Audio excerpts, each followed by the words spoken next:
El primer aliento del día llegó con frío de montaña y un silencio que dolía en los oídos. A esa hora, cuando el sol apenas tantea la línea del horizonte, todo parece estar a punto de partirse. El aire, la luz y a veces la vida de alguien. Yo estaba allí, sobre el borde de la barranca, con el corazón apretado por algo que todavía no entendía. El viento subía desde el fondo del cañón como un suspiro antiguo, cargando polvo, olor a pino húmedo y el eco de un sonido que no debía estar ahí. Un maullido diminuto, quebrado, insistente. Miré hacia abajo y lo vi. Un gatito salvaje enredado entre matorrales a medio camino de la caída, temblando como una hoja. No tenía más que unas semanas de vida.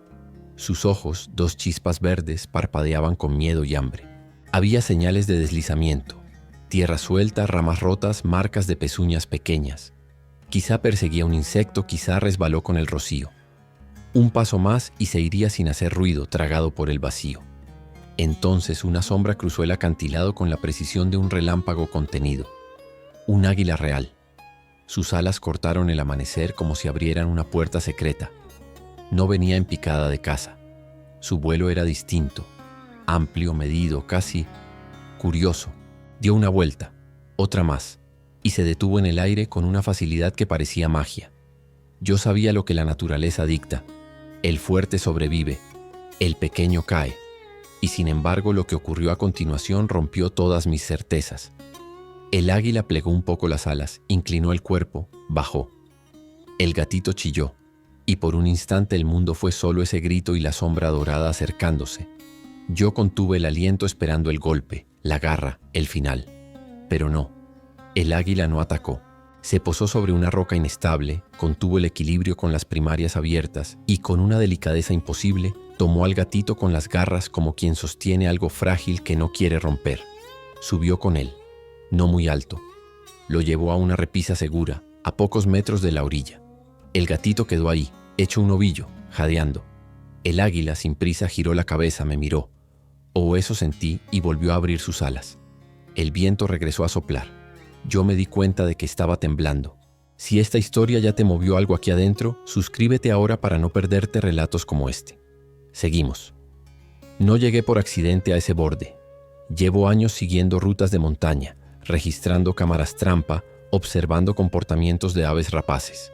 Aprendí a leer el clima en las nubes y el ánimo de los animales en la forma en que calla el bosque.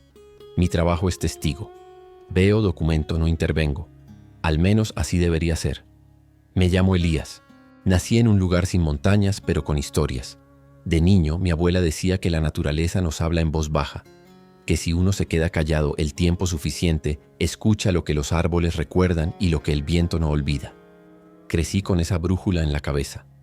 Por eso, cuando el instituto me envió a monitorear la anidación de águilas reales en esta sierra, sentí que no venía a trabajar. Venía a aprender un idioma antiguo. Ese amanecer era el tercero de una serie de observaciones. Tenía mis notas. Nidos en repisas altas, vuelos de inspección, parejas alternándose la caza. Ya había visto ternura en gigantes, águilas acicalando a sus polluelos con paciencia de relojero. Lo que no había visto era misericordia más allá de la especie. Tal vez había pasado y yo no estaba ahí para verlo. Tal vez algunas reglas cambian cuando nadie mira. Mi rutina era simple: caminar, registrar, no tocar. Traía un botiquín mínimo por si yo me hería, y agua para mí.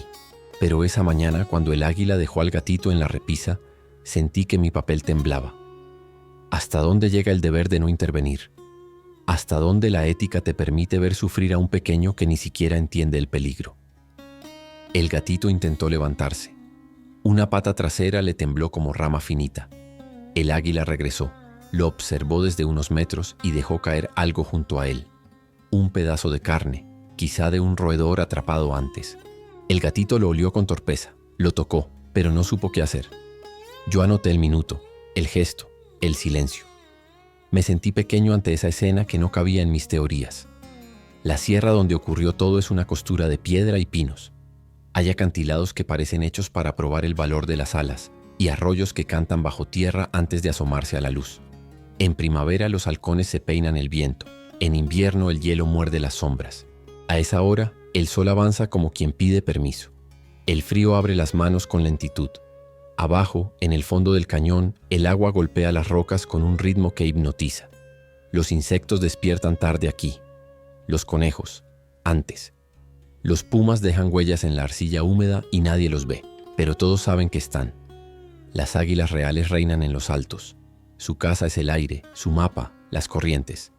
Yo camino por senderos apenas marcados por venados y guardabosques.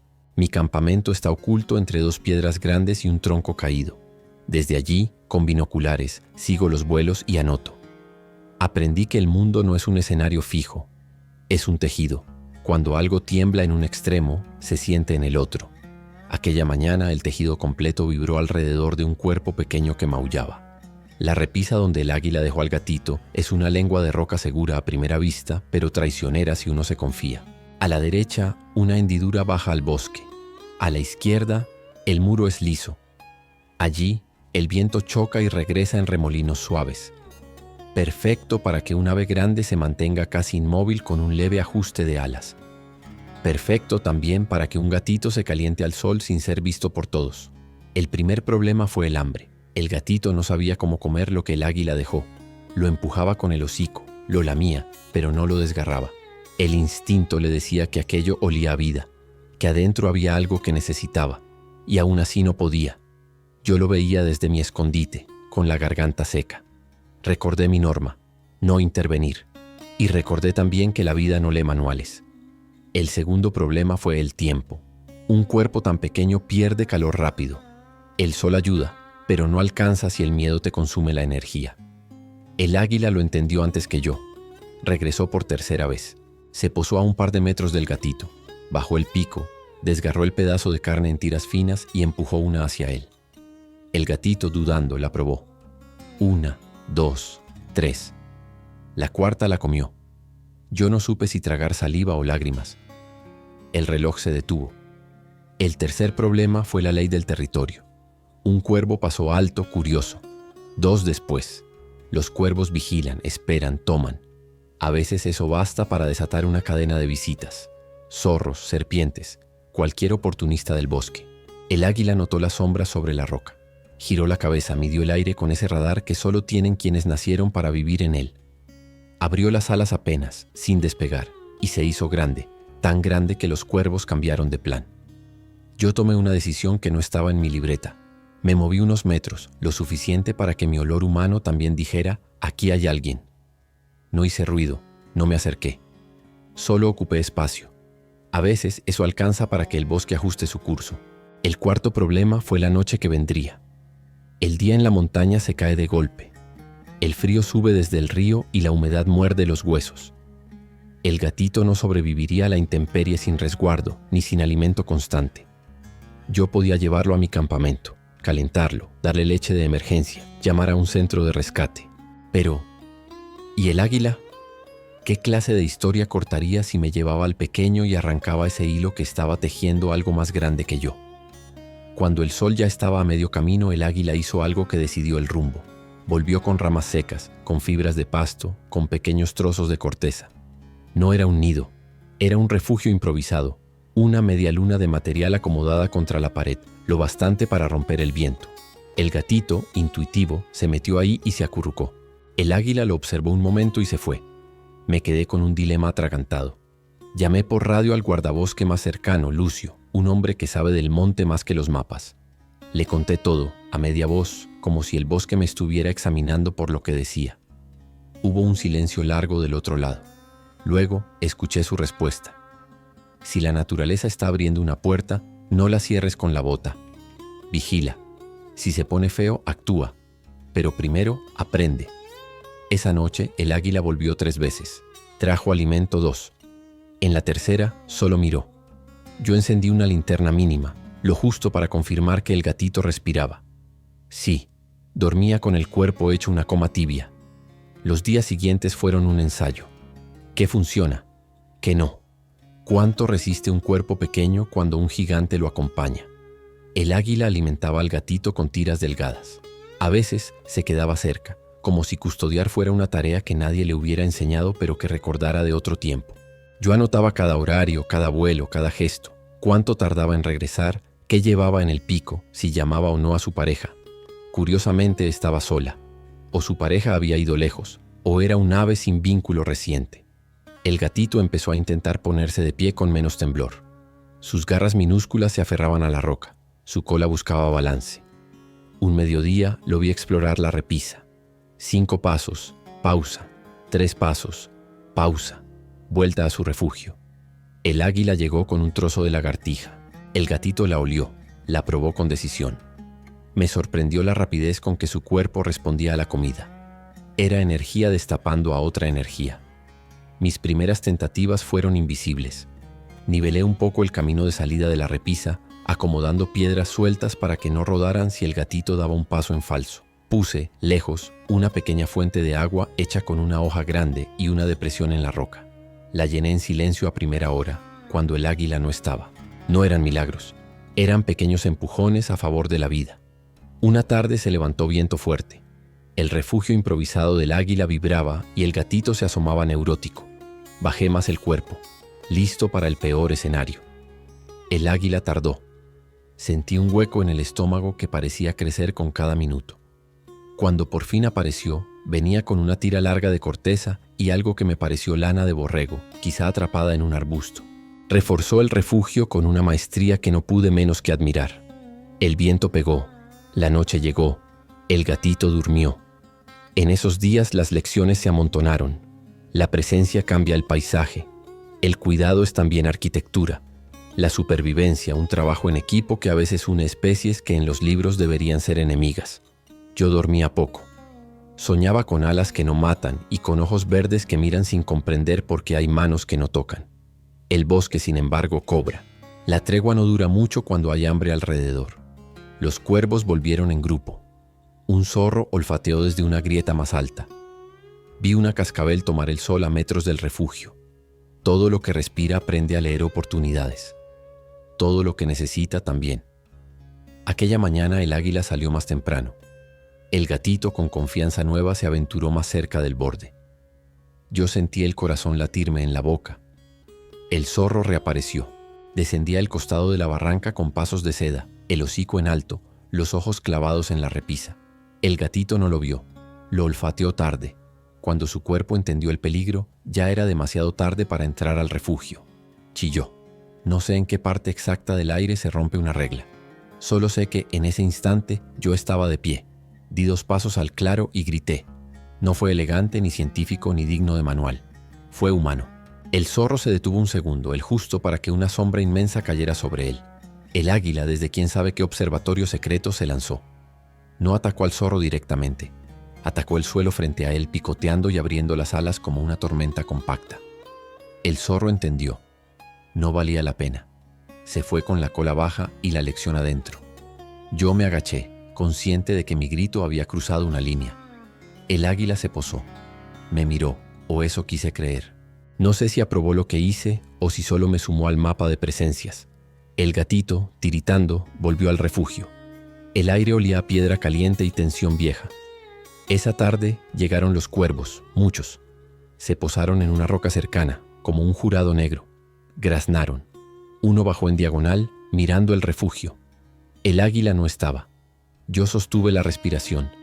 Me preparé para levantar los brazos y asustarlos, pero algo me detuvo. Un silbido fino, casi imperceptible, que venía de arriba. El águila se dejó caer desde una altura absurda, cortando el aire como una flecha. Los cuervos levantaron vuelo en desorden. Uno casi chocó conmigo.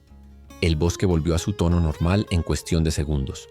La noche llegó con truenos lejanos. Las nubes juntaban agua en vasos invisibles. Yo sabía que si llovía fuerte, el refugio del gatito podía inundarse. Preparé a distancia un pequeño canal de drenaje con la punta de una rama, desviando el agua hacia la grieta. No podía tocar el refugio. Sí podía facilitarle la vida a la gravedad. Llovió. Poco. Lo justo para probar que incluso la lluvia a veces coopera cuando uno le habla con paciencia. El día del cambio amaneció limpio, con un cielo tan azul que dolía verlo. El gatito ya caminaba con soltura en su pequeña plataforma de mundo. El águila salió temprano y volvió con algo distinto. Una presa grande. No la llevó al gatito. La dejó más lejos, en otra repisa. Luego se paró donde el gatito podía verla y esperó. Me costó entenderlo, hasta que lo vi. El águila no quería solo alimentarlo, quería que avanzara. El gatito maulló, salió del refugio, miró el hueco entre una roca y otra. Eran 3 saltos cortos. Nada para un cachorro curioso, todo para un sobreviviente frágil. El primer salto fue torpe pero exitoso. El segundo milimétrico. En el tercero resbaló.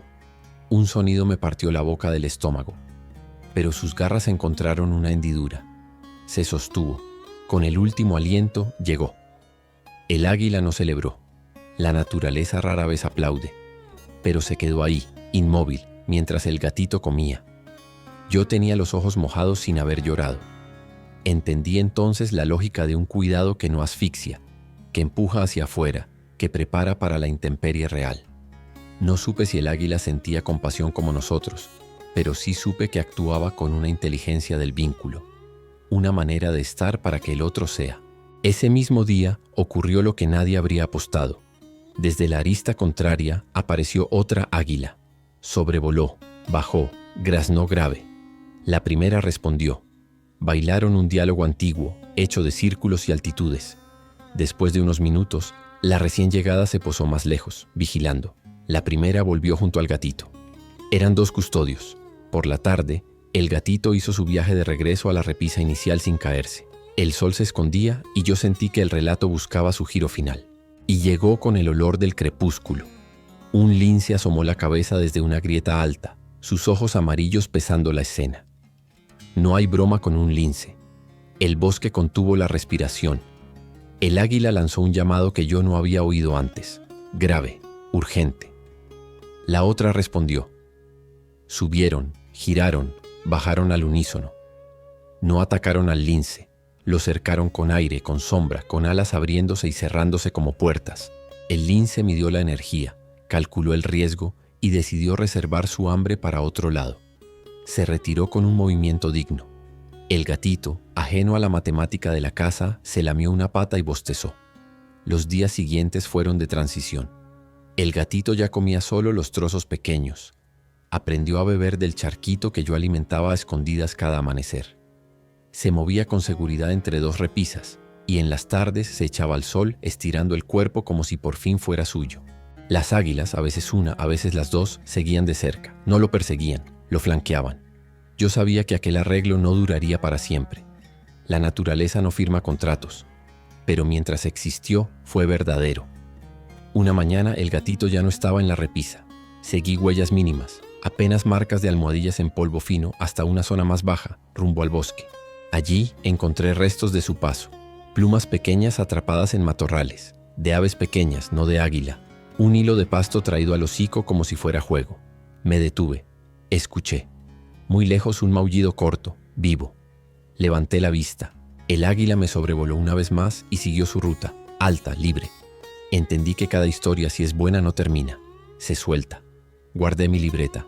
En la última página escribí: a veces, lo más salvaje que puede hacer la vida no es devorarse a sí misma, sino cuidarse de maneras que no caben en nuestros nombres. He visto muchas cosas en estas sierras. He visto cómo la nieve borra caminos y cómo los pinos resisten con los brazos en alto. He visto nacimientos en silencio y despedidas que el río empuja sin mirar atrás. Pero nunca había visto un acto de tutela entre especies tan desiguales, tan improbables, tan necesarios el uno para el otro en ese momento exacto. Aprendí que cuidar no es domesticar, que proteger no siempre es poseer, que existe una manera de estar cerca sin invadir, de ayudar sin cortar alas ni encerrar destinos. El águila no volvió al gatito su presa ni su mascota. Lo acompañó hasta la orilla donde podía elegir. Eso es más que compasión, es sabiduría. También entendí lo mío. Observar no es ser piedra, es ser puente. Cuando grité aquella vez, quebré mi norma, sí, pero no para adueñarme de la historia, sino para que no se rompiera. A veces el bosque nos pide un gesto mínimo para enderezar una hebra. A veces nos pide silencio. Si hoy cierro los ojos, todavía escucho el golpe suave del aire en las alas del águila y el pequeño maullido que decía «sigo aquí». Y pienso en lo que mi abuela susurraba. La naturaleza habla bajito. Yo agregaría, y a veces contesta fuerte. Si esta historia te tocó el corazón, suscríbete al canal y activa la campanita para no perderte nuestros próximos relatos. Y cuéntanos en los comentarios, ¿de qué ciudad nos estás viendo? Nos encanta saber hasta dónde llegan estas historias.